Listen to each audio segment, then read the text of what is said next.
wabarakatuh. Kaifa halukum? Semoga kalian semua dalam keadaan sehat walafiat.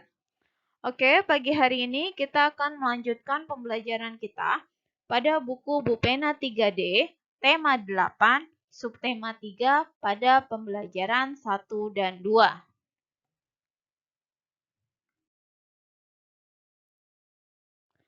Oke, sebelum mulai belajar, Ibu akan membacakan kompetensi dasar mata pelajaran terlebih dahulu.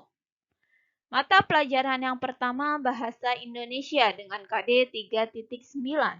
Mengidentifikasi lambang atau simbol rambu lalu lintas, pramuka, dan lambang negara beserta artinya. Mata pelajaran yang kedua PPKN dengan KD 3.1. Memahami arti gambar pada lambang negara Garuda Pancasila. Mata pelajaran yang ketiga Matematika dengan KD 3.13. Menjelaskan data berkaitan dengan diri peserta didik yang disajikan dalam diagram gambar. Dan mata pelajaran yang keempat SBDP dengan KD 3.1. Mengidentifikasi kombinasi garis, bidang, dan warna dalam sebuah karya dekoratif. Oke, langsung saja kita buka pembelajaran 1 di halaman 147. Dibuka buku bupenanya halaman 147.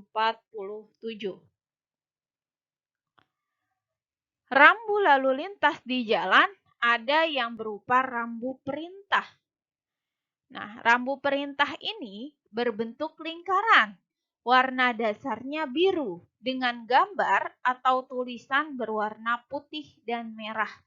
Jadi kalau misalnya kamu menemukan rambu di jalan, dia berwarna dasar biru dan gambarnya atau tulisannya berwarna putih dan merah, itu rambu perintah. Contoh rambu perintah bisa dilihat ya. Ini kalau di buku, itu warna dasarnya biru. Ya, tapi kalau di buku itu kan fotokopian jadi hitam, tapi warna dasarnya biru. Sedangkan tanda arah panahnya berwarna putih. Itu artinya wajib belok kanan. Perintah untuk belok kanan. Gambar kedua, warna dasarnya biru, ada tulisannya 60 km. Berarti itu maksudnya kecepatan maksimumnya cuma 60 km per jam. Jadi kalau naik kendaraan di daerah situ nggak boleh lebih dari 60 km per jam. Selanjutnya ada gambar selanjutnya yaitu gambar ini. Itu warna dasarnya biru, tanda panahnya ke kiri bawah. Artinya wajib masuk lajur kiri. Sekarang kita ke Ayo Berlatih di halaman 148. Di situ ada sebuah teks yang berjudul Bersepeda Motor Bersama Ayah. Ibu beri waktu kalian untuk membaca teksnya terlebih dahulu.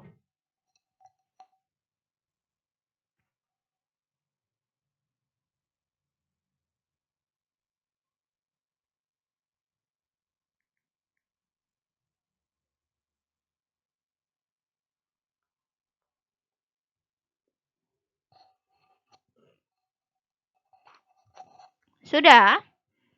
Kalau sudah, kita jawab pertanyaannya bareng-bareng. Nomor 1, tulislah informasi tentang rambu lalu lintas yang terdapat pada teks di buku. Itu kan gambarnya arah panah kiri ya. Jawabannya rambu perintah belok kiri. Ya. Selanjutnya nomor 2, tulislah arti rambu perintah berikut. Nih, gambarnya seperti ini. Arah belok kanan berarti artinya rambu perintah belok kanan, suruh belok kanan. Selanjutnya yang B, gambarnya seperti ini, seperti bundaran. Itu artinya rambu perintah mengikuti arah bundaran. Jadi jalannya ngikutin arah bundaran. Yang C, gambarnya seperti ini, arah panah lurus. Itu artinya rambu perintah berjalan lurus ke depan. Nomor 3, buatlah gambar 2 buah rambu perintah lainnya yang kamu ketahui. Tulislah juga informasi tentang rambu lalu lintas tersebut. Ini Bu kasih gambar yang pertama seperti ini. Ini artinya wajib mengikuti arah ke kiri. Nih, gambar aslinya seperti ini ya. Warna dasarnya biru, gambar arah panahnya putih. Selanjutnya gambar yang kedua seperti ini. Wajib mengikuti arah ke kanan, sama seperti yang dicontoh ya.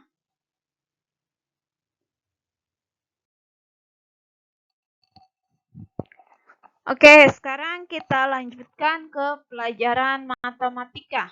Cara mengumpulkan data. Ada di halaman 148 bawah ya. Pengumpulan data dapat dilakukan secara langsung maupun tidak langsung. Apa sih data itu? Data itu catatan informasi mengenai suatu hal. Jadi kamu punya catatan. Nah, terus gimana cara ngumpulin data itu bisa dikumpulkan secara langsung maupun tidak langsung. Berikut beberapa cara pengumpulan data. Yang pertama dengan wawancara. Apa wawancara itu? Wawancara adalah kegiatan tanya jawab antara pewawancara dan narasumber. Nah, wawancara ini merupakan contoh pengumpulan data secara langsung. Jadi ketika kamu mau wawancarai seseorang, kamu kan ngasih pertanyaan tuh ke dia. Nah, itu jawabannya kan kamu tulis. Nah, itu yang disebut dengan data yang kamu punya. Itu jawaban dari orang-orang yang kamu tanyain, itu kamu kumpulin. Dan itu disebut dengan pengumpulan data. Yang kedua, bisa dengan pengamatan langsung. Hanya dengan mengamati. Yang ketiga, dengan menyebarkan kuesioner. Kuesioner adalah daftar pertanyaan tentang suatu hal yang harus diisi atau dijawab oleh responden.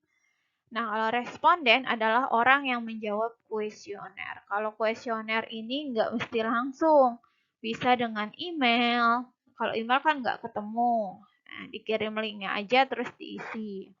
Tapi kalau wawancara harus ketemu langsung atau berbicara langsung ya. Ini 3 cara mengumpulkan data dengan wawancara, pengamatan langsung, ataupun dengan kuesioner. Setelah data terkumpul, kita dapat menyajikan dalam bentuk tabel atau diagram agar mudah dibaca dan dipahami oleh pembaca. Berikut contoh tabel hasil wawancara jenis pekerjaan orang tua beberapa orang siswa. Jadi kalian udah wawancarain teman-teman kalian, kalian tanya pekerjaan orang tuanya apa.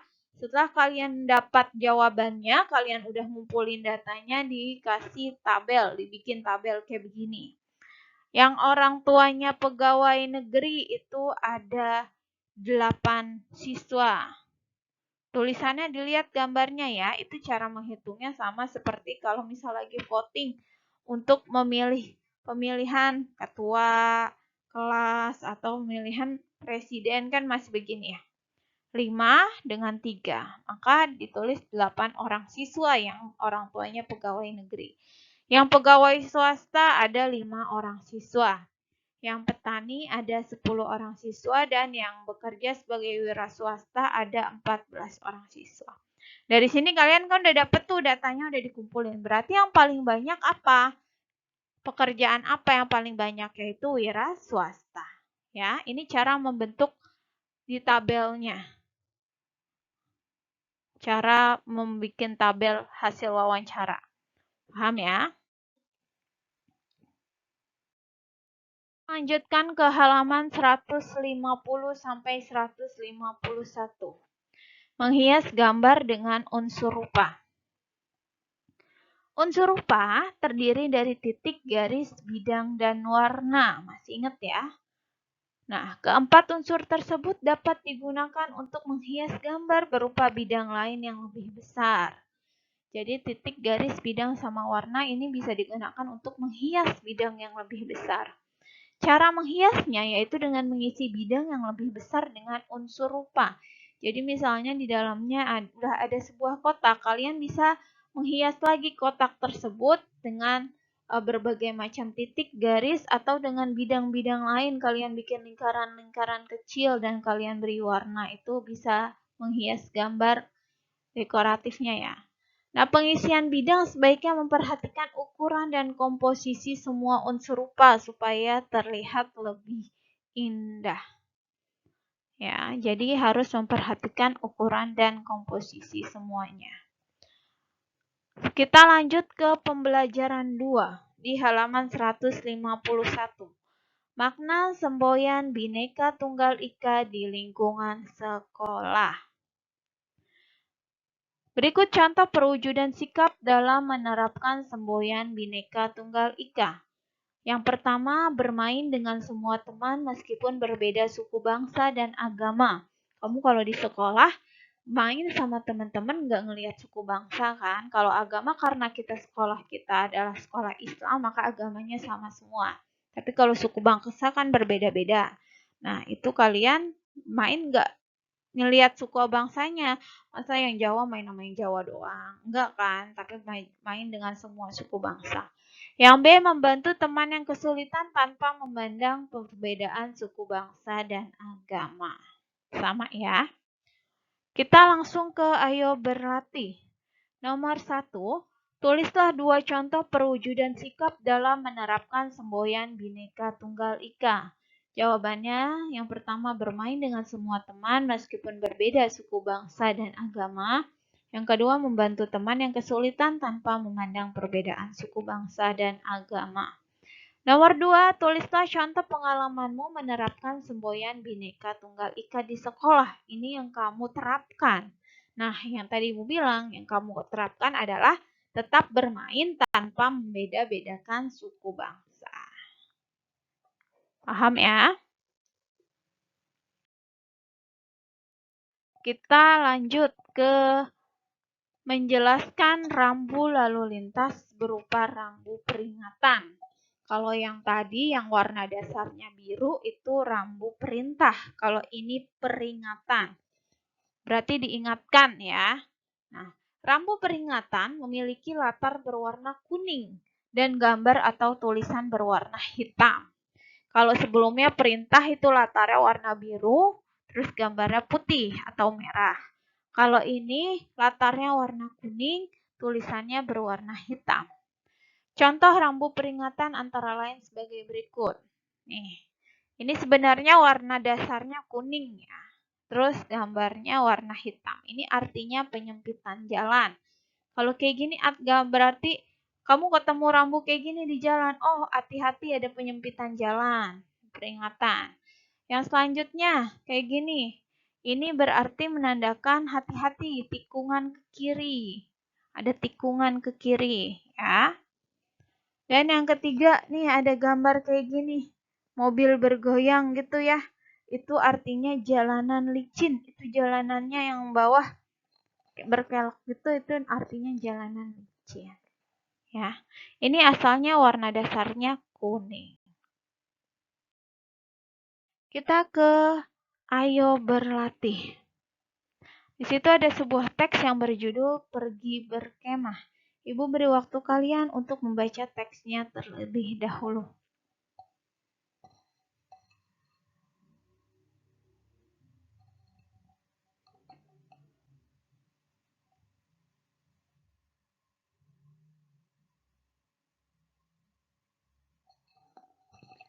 Sudah?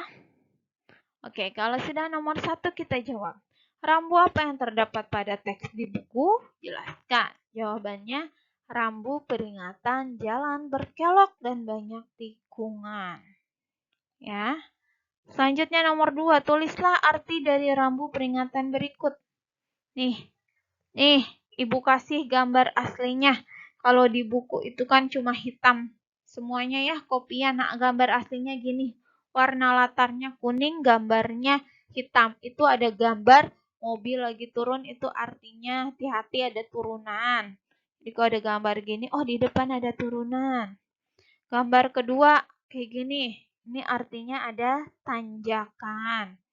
Gambar ketiga seperti ini, seperti tanda plus. Ini artinya ada persimpangan 4 arah.